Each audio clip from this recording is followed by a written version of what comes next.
All right, let us start with today's topic. Today we are going to study about switching circuits. आता switching circuit नेमके काय आहेत मी तुम्हाला directly example ने शिकवणार आहे. We are not going to study any details about it. काही शिकणार नाही आपण डिटेल्स मध्ये. ठीक आहे. आपण डायरेक्टली एक्झाम्पल घेऊया आणि स्टार्ट करूया. सगळ्यात पहिलं स्विचिंग सर्किट बघा दिलेलं आहे. Practice set 1.5 exercise 1.5 Question number 1.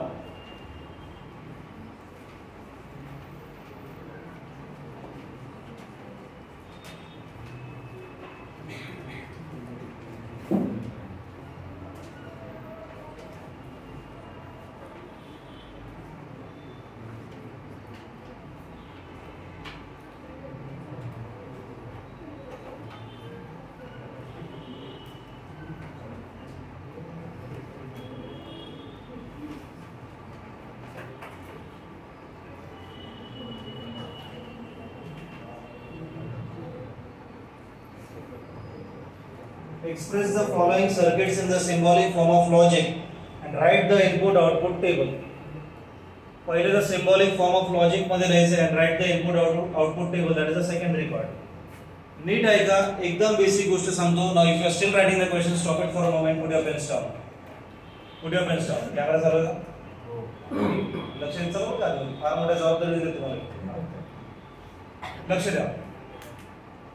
इथे S1, S2, S3 अशा तीन गोष्टी तुम्हाला दिसतील. S1 म्हणजे स्विच 1, S2 म्हणजे काय असलं पाहिजे? हुशार तुम्ही. S3 म्हणजे स्विच 1, स्विच 2, स्विच 3. तुम्ही 9th स्टँडर्ड बसून करंट इलेक्ट्रिसिटी नावाचा टॉपिक शिकताय. इलेक्ट्रिक करंट, करंट इलेक्ट्रिसिटी 11वीला पण आहे. परत पुढे इलेक्ट्रोस्टॅटिक्स वगैरे भरपूर काही टॉपिक्स आहेत तुम्हाला. ठीक आहे. Magnetic effect of electric current भरपूर काही असे, राईट. तुम्ही सर्किट्स ड्रॉ यापूर्वी नक्कीच एकदा तरी केलं असणार आहे. करावं लागलंच असं ना तुम्हाला सायन्स मध्ये, फिजिक्सच्या पार्टमध्ये. तुम्हाला एवढी तर बेसिक आयडिया नक्की असणार आहे की हे बघा एक बेसिक सर्किट दाखवतो मी इथे.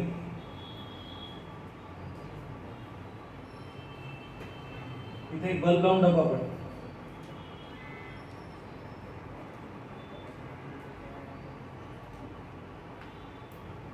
ठीक आहे.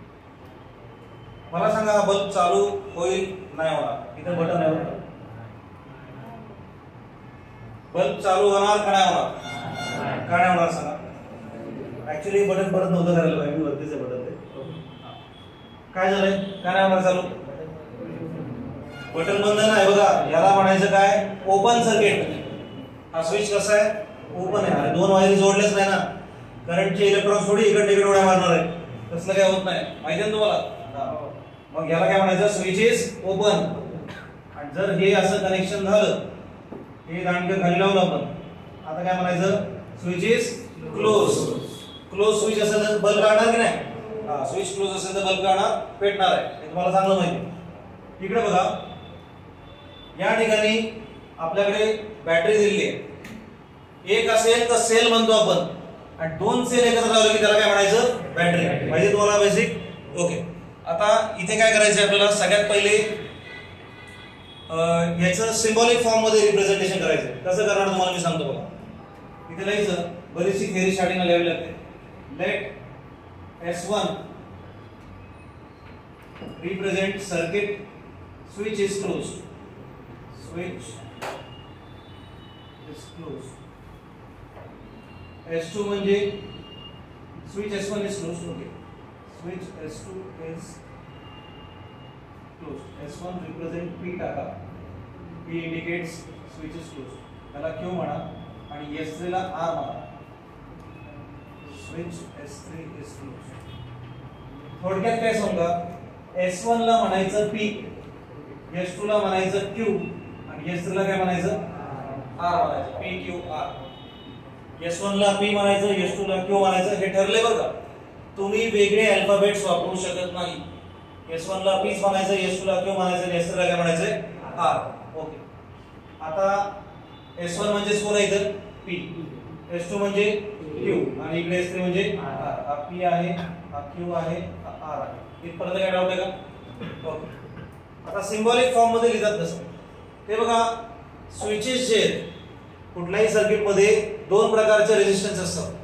तुम्ही 10वी मध्ये शिकला होता, resistance in series and resistance in parallel. लक्षात घ्या, पॅरलल मध्ये कनेक्शन कसं असतं इथे दाखवतो तुम्हाला मी.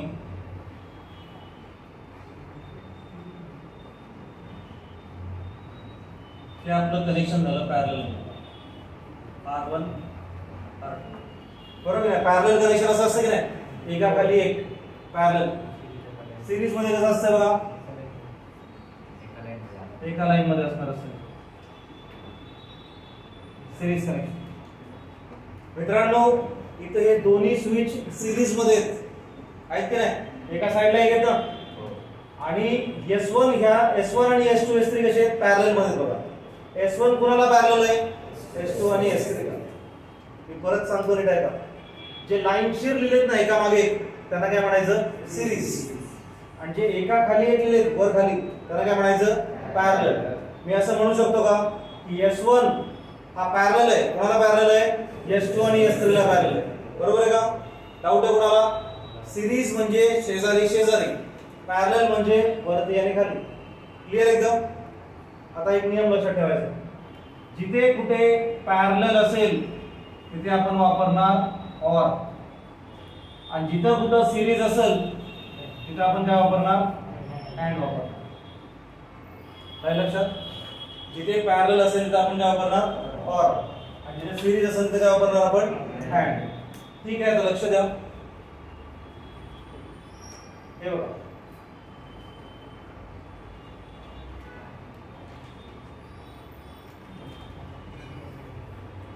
हे बघा, हा P आहे आपला, हा Q आणि हा R.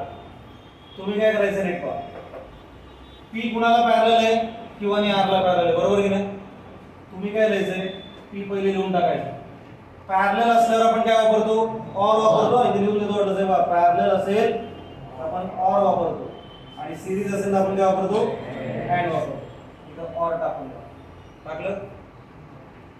Q आणि R कसं आहे रे, सिरीज मध्ये ना, मग Q आणि R मध्ये काय ना, झाला विषय. सिंबॉलिक फॉर्म नक्की काय आहे, सिंबॉलिक फॉर्म कसा लिहिलाय, वरचा P जो आहे तो इथे लिहिला पाहिजे. P कुणाला पॅरलल आहे, Q आणि R ला पॅरलल आहे, त्याच्यामुळे ऑर टाकलं इथे. Q आणि R कसे आहेत, सिरीज मध्ये. जे लाईन मध्ये आहेत ना ते सिरीज मध्ये असतात, Q and R. सिंपल. आता याचं काय करायचं, आपल्याला इनपुट आउटपुट टेबल ड्रॉ करायचं. इनपुट आउटपुट टेबल ड्रॉ करण्यापूर्वी मी अजून एका सर्किटचा तुम्हाला दाखवतो, म्हणजे प्रॅक्टिस नाही नव्हती. इकडे बघा, सेकंड याचं पण दाखवतो.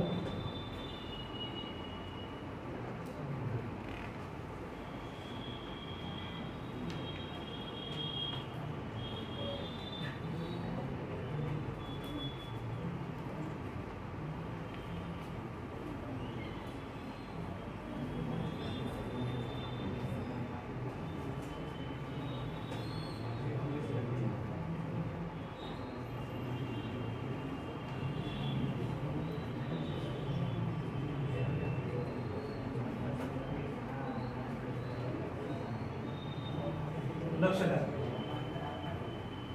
हे बघा, पहिल्यापासून नियम आहे का, पुन्हा एकदा रिव्हिजन होईल तुमची. S1 S2 S3 असे तीनच प्रकारचे स्विच तुम्हाला सापडतील. नेहमी तीन सापडतील का, असं काय नाही. असं येऊ शकते की दोन स्विच मध्ये कार्यक्रम भेटेल. तीन स्विच तुम्हाला सापडतील. S1 S2 S3. S1 ला म्हणायचं P, S2 ला काय म्हणायचं Q, आणि S3 ला काय म्हणायचं R म्हणायचं. सोपं आहे. दोन नियम लक्षात ठेवायचे. एका शेजारी एक असेल तर काय म्हणतो आपण, सिरीज. सिरीज असेल तर आपण काय वापरायचं, अँड वापरायचं. पॅरलल म्हणजे एका खाली एक असेल तर काय वापरायचं, ऑर वापरायचं. ऑर. क्लिअर एकदम? लक्ष द्या. आता अजून एक नियम लक्षात घ्या. S1 ला तुम्ही काय म्हटलं होता, P. S2 ला काय म्हटले होते, S3 ला R. नीट बाबा, का छोटासा चेंज आला. जर S1 डॅश सापडलं तर म्हणायचं नॉट P. सोपं, निगेशन P. जर S2 डॅश सापडलं काय म्हणायचं, निगेशन. S3 डॅश काय असेल, निगेशन. नक्की करते, S1 dash S2 dash S3 dash. Clear एकदम? बात में देखिए, बात में कितना जल्द बात में. अच्छा, ये सॉल्व कर लीजिए. अरे देना वाला सॉल्व करके टेंशन मत, ये फिर से करने वाला हूं. वो रिकॉर्डिंग इसलिए ऐसा है कि वो नॉर्मली सेंड करना है, यूट्यूब पे रहता तो मैं और अच्छे से अलग से प्रेजेंट करता, टाइम बहुत ज़्यादा है। तुम्हाला नक्की कळतंय ना S1 S2 S3 काय, S1 dash S2 dash S3 dash lead वापरता, हे सगळं लिहित असताना जास्त अख्खा विचार नाही करत बसायचा. तुम्ही एक गोष्ट लक्षात ठेवा, सुरुवात करायची इथून लिहा. मला सांगा S1 डॅश म्हणजे नेमकं कोण आहे? सगळ्यांना कळतंय S1 डॅश कोण आहे? Negation P. टाकून द्या पहिले निगेशन P. त्याच्या शेजारी ना, शेजारी म्हणल्यावर काय टाकायचं? S2 कोण आहे सांगा? ब्रॅकेट कंप्लीट करा. वरचं झालं, वरून खाली येते म्हणजे पॅरलल आहे. पॅरलल आहे की नाही? पॅरललचा सिम्बॉल काय? ऑर. ब्रॅकेट चालू करा. S1 म्हणजे कोण? P. शेजारी आहे का नाही? म्हणजे सिरीज मध्ये. अँड S2 डॅश म्हणजे कोण?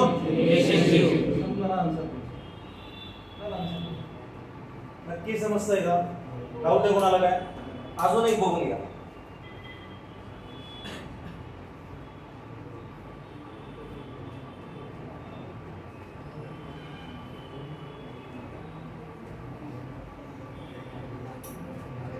तुम्ही सांगा मला कुठलं करू, तुमच्या समोर आहे जाऊ कुठलं करायचं?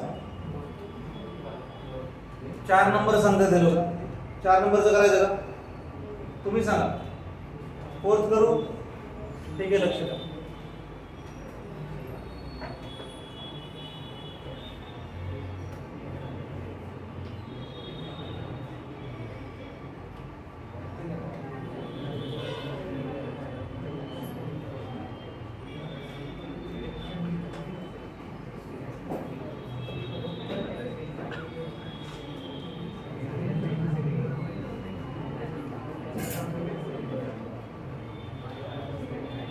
लक्ष दे निरंजन,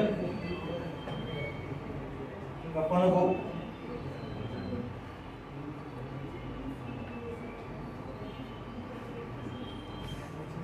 लक्ष द्या, लक्ष द्या. You should start from left side. डाव्या बाजूपासून उजव्या बाजूकडे सर्किटला तुम्ही कंप्लीट करायचंय. चांगलं लक्ष द्या, खूप इझी सम आहे. हे बघा, पहिले कोण दिसतोय? S1. S1 म्हणजे कोण असतंय? लिहून टाका P. P च्या खाली आहे ना, म्हणजे काय पॅरलल आहे का सिरीज आहे? पॅरलल काय टाकतो आपण? टाकूया का? S2 म्हणजे कोण? Q. यांचा विषय संपलाय. Bracket complete. इथपर्यंत काय डाऊट आहे का? आदर्श समजतंय का? आता बघा, ह्या अख्ख्या ब्रॅकेटला, ह्या अख्ख्या सर्किटला हा सिरीज मध्ये आहे ना S2. याच्या तर लाईन मध्ये गेलाय तो, यांच्या लाईन मध्ये येतो. हा सिरीज मध्ये काय टाकलं पाहिजे? अँड. S2 म्हणजे कोण? आता S2 ला हे सिरीज मध्ये आहेत की नाही? हे बघा, हा ह्याला पॅरलल आहे, याचा आणि ह्याचा काही संबंध नाही. समजतं का? काय म्हणतोय? हे एका लाईन मध्ये आहेत. पॅरलल तर हे दोघं आहेत ना. S2 आणि हे कसे आहेत? सिरीज मध्ये आहेत. त्याच्यामुळे तुम्ही काय टाकणार? अँड टाकणार. आता या दोघांबद्दल कसं राहायचं सांगा बरं? S3 म्हणजे कोण? R. पॅरलल मध्ये काय झाला? पॅरलल म्हणल्यावर ऑर. S1 डॅश म्हणजे समजतंय का? इझी वाटतंय? पटापट पहिलं सर्किट ड्रॉ करायला घ्यायचं. पहिलं सर्किट ड्रॉ करा. फक्त मी तुम्हाला सिस्टमॅटिक आन्सर लिहून देतो. ज्यांना तरी समजलं असेल ते परत बघतो. ठीक आहे?